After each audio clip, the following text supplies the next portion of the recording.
We are so blessed to have more work than we even could ever dream of. I mean, it's beautiful. I was there from the beginning of all of it. Multiple things can be true at the same time. Yes, I am grieving. Charlie Kirk was assassinated September 10th of 2025. Here you'll see this order under Erika Kirk, September 11th, 2025 at 11:10 a.m., $1,043. Here's something that a lot of people forget the moment a story goes viral. Multiple things can be true at the exact same time. Grief is real. It hits differently for every single person. And people in shock can do things that look strange from the outside without there being any sinister reason behind it. That part matters, and it deserves to be said up front. But it also cannot be ignored that what's been circulating online about Erika Kirk has stopped a massive amount of people dead in their tracks. And once you look at the full picture being assembled across social media right now, it becomes very hard to just scroll past. Here's what started the latest wave of attention. A receipt allegedly leaked by an employee and then passed directly to a TikTok creator showed a purchase of over $1,000 in gym clothing at 11:10 a.m. on September 11th. Charlie and I have always been very clear on our stance. Israel and Jewish people.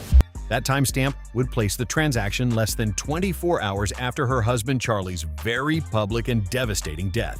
That single detail cracked the internet wide open. Now, before anyone runs in one direction with that, it's worth being fair about what grief actually looks like in real life. Some people go completely numb and can't function for weeks. Others stay in motion because stopping feels unbearable. Some people clean, some people shop, some people get on the phone and handle logistics because keeping busy is the only thing keeping them standing. Grief is not one size fits all, and anyone who's experienced real loss knows that the mind does strange things in those first raw hours. But here's the thing. The internet isn't operating in that space of nuance right now. People are asking sharp questions and they're asking them loudly. We looked up Erika's account, and it appeared that she had spent over $1,000 buying aloe clothing the day after Charlie was.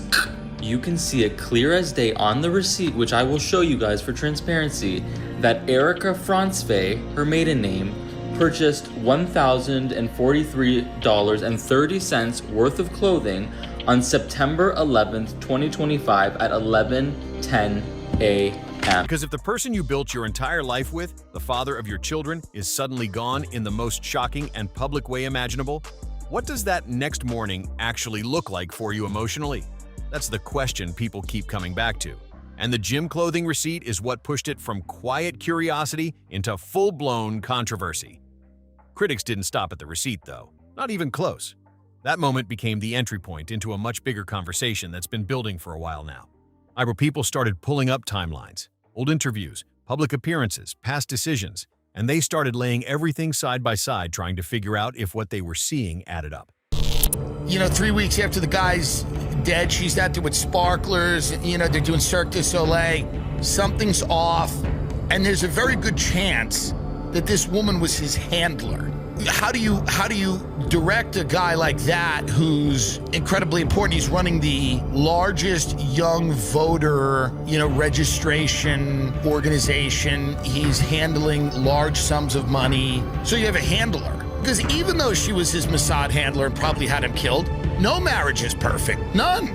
Not one no marriage is perfect. And then, Candace Owens dropped her latest episode of the Bride of Charlie series, and whatever conversation was already happening got significantly louder overnight. In that breakdown, Candace went deep into Erika's background, her relationships, and her family history.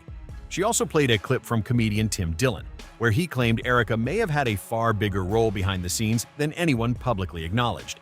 He suggested she was actively guiding Charlie's moves from very early on, not just supporting them from the sidelines. That claim hit differently, because if true, it reframes the entire story of who Erika Kirk actually was inside that relationship and inside that organization. Jewish donors, they have a lot of explaining to do, a lot of decoupling to do, and it's not just the colleges. It's the nonprofits, it's the movies, it's Hollywood, it's all of it. It's like time for you guys to wake up and say no more, draw a line in the sand. I don't care if you hate me. And people are not letting that question go. A lot of the suspicion traces back to something that critics say felt off even before the receipt ever surfaced. The way Erika's public image was constructed. Some people watching closely argue that her persona as the perfect supportive partner behind the scenes felt almost too polished, too consistent, too carefully packaged to be entirely organic. They point to what they describe as inconsistencies in her timeline and background, details that don't fully line up depending on which interview or which appearance you're referencing. And for people already primed to ask questions, those inconsistencies weren't small things. They were flags. But then came the transition after Charlie's passing, and that's where the conversation truly exploded. Before September, Erika Kirk was rarely in the spotlight at all. She was known primarily as the woman standing beside Charlie, present but not particularly prominent. I never dated here because I saw vicariously through my roommate how terrible it was. I'm really attracted to it. Can I get your number? Yeah. How do you tattoo those nails that long too? They're real. I bet you give like a mean back scratch. I don't drink. I find it unproductive. Either I'm with you or against you. Format bench you. Back through that maze I sent you. The maze is a date. I always thought it was very strange how she would go to drinks with one guy and then go to dinner with another. So.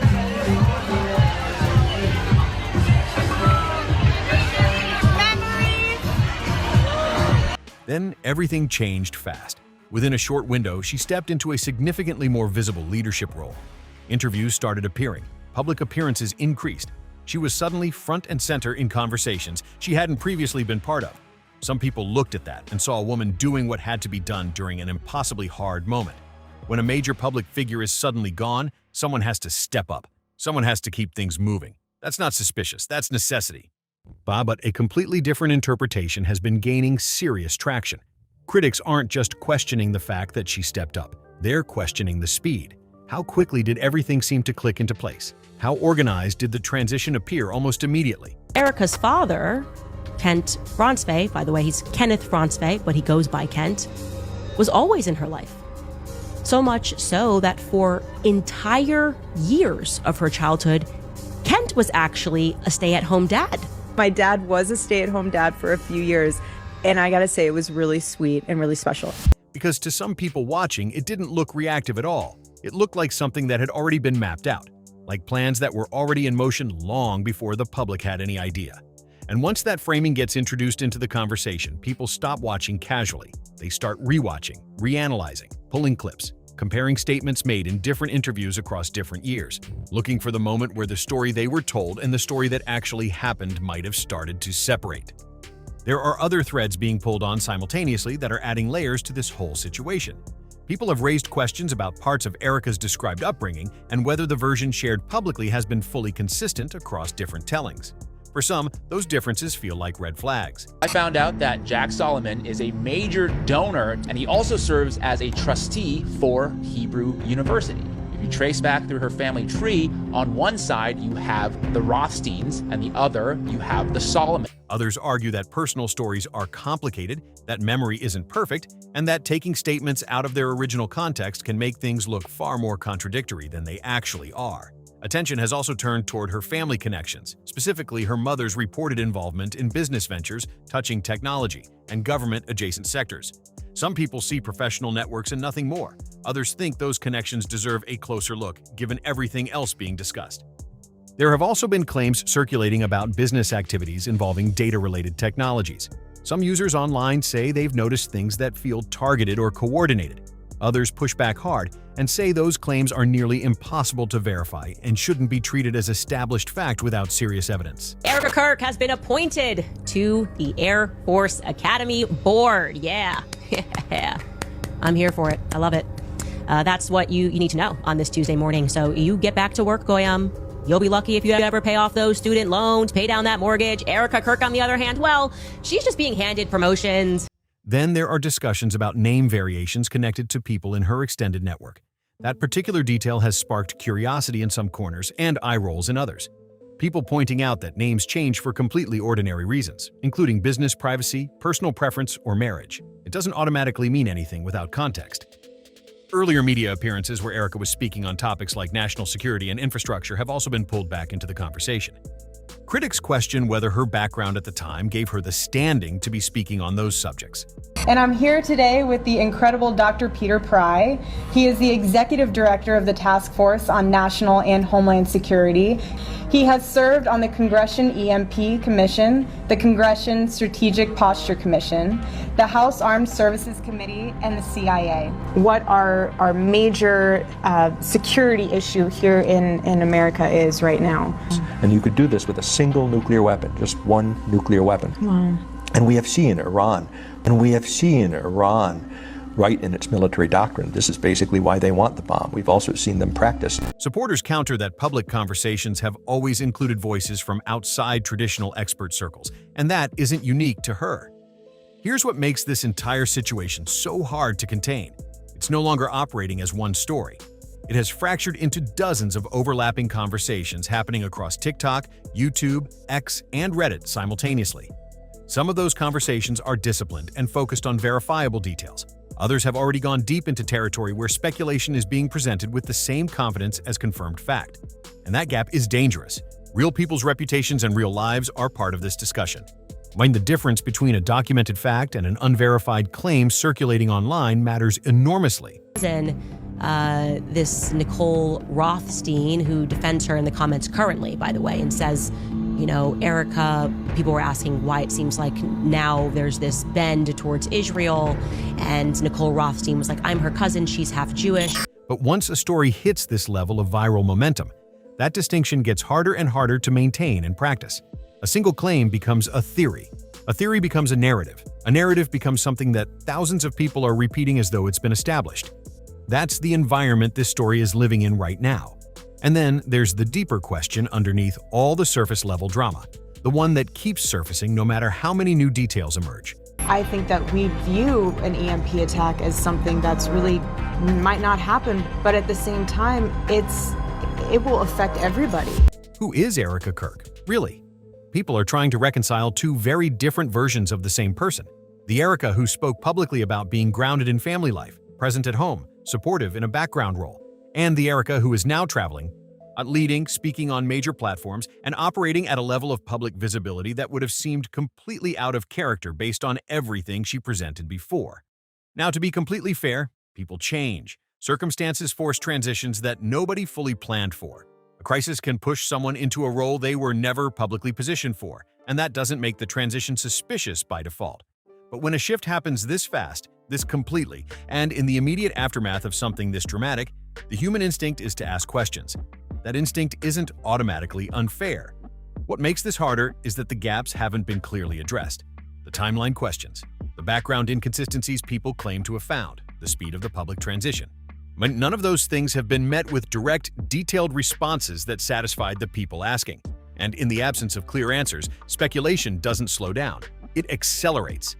There's also a more uncomfortable layer to this conversation that's worth addressing carefully. Discussions about her role as a parent have started appearing across platforms. That territory needs to be approached with real caution. Family life is personal. Children deserve to be completely off-limits in these kinds of public debates. And without verified information, it is genuinely easy for that kind of speculation to cross lines that shouldn't be crossed. So while those conversations are happening online, it's worth being clear that unverified claims about someone's private family life aren't fair game just because everything else is being discussed. What's impossible to miss at this point is how completely divided the audience watching this story has become. Two very distinct camps have formed, and neither one is backing down. On one side, you have people who are convinced that the details being surfaced point towards something much larger and more deliberate than what's been publicly explained. They're watching timelines, connecting dots, treating each new piece of information as part of a picture that's slowly coming into focus.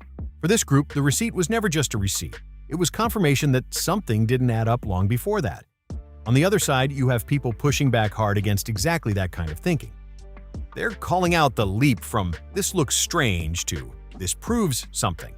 They're reminding everyone that social media has a well-documented history of turning incomplete information into viral certainty, that real people get genuinely harmed when speculation gets treated as established truth, and that the standard for serious accusations should always be serious evidence.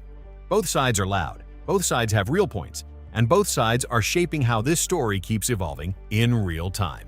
Here's the bottom line of where things actually stand right now. The conversation is not cooling down. It is picking up speed with every new video, every new breakdown, and every new detail that surfaces, whether confirmed or not. Every appearance Erika makes, every statement she gives, and every public move she makes is being analyzed with a level of intensity that simply wasn't there before September. Once that spotlight lands at this level, it doesn't dim easily. The public doesn't forget, and they don't stop watching. Every clip gets re-examined. Every word gets parsed. Every timeline gets cross-referenced. That's just the reality of where this story now lives. And at the center of all of it, that one question keeps returning. Is everything we're seeing the result of sudden, unexpected circumstances forcing someone into an entirely new reality? Or is there a larger story underneath all of this that still hasn't been fully told? Right now, there's no clean answer to that. What's clear is that people are paying closer attention to Erika Kirk than they ever have before. And that level of scrutiny, once it reaches this point, might changes everything about how every next move gets received. The conversation isn't going anywhere. More details will surface, more questions will get raised, and with each new development, the story will keep shifting in directions nobody can fully predict yet. So now it's your turn. Do you think people are connecting dots that aren't actually there? Or do you believe there are still real questions here that deserve straight answers? Drop your take in the comments below.